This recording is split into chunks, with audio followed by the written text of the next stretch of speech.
Good morning student. আজকে আমরা ঘন্টা মিনিট সেকেন্ডের যোগ বিয়োগ করব। এই অঙ্কটা যদি করি 4 ঘন্টা 33 মিনিট 20 সেকেন্ড যোগ 9 ঘন্টা 52 মিনিট 25 সেকেন্ড। আমরা টুকি এখানে 4 ঘন্টা 33 মিনিট আর কত 20 সেকেন্ড হচ্ছে, তার নিচে কত 9 ঘন্টা 52 মিনিট আর কত 25 সেকেন্ড, তাই তো?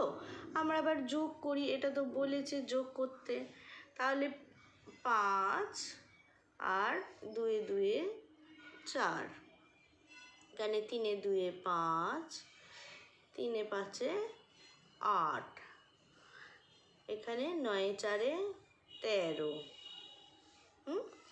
এবারে আমরা জানি কত সেকেন্ডে 1 মিনিট, 60 সেকেন্ডে।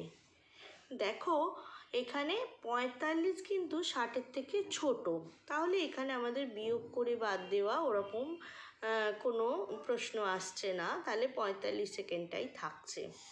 আবার আমরা এটাও জানি যে 60 মিনিটে 1 ঘন্টা হয়, 60 মিনিটে 1 ঘন্টা হয়, তাই তো?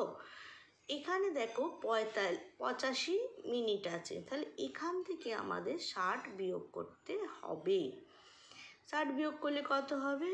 5 6 কত দিলে 8, 2 দিতে 8, তাহলে 25 মিনিট হলো।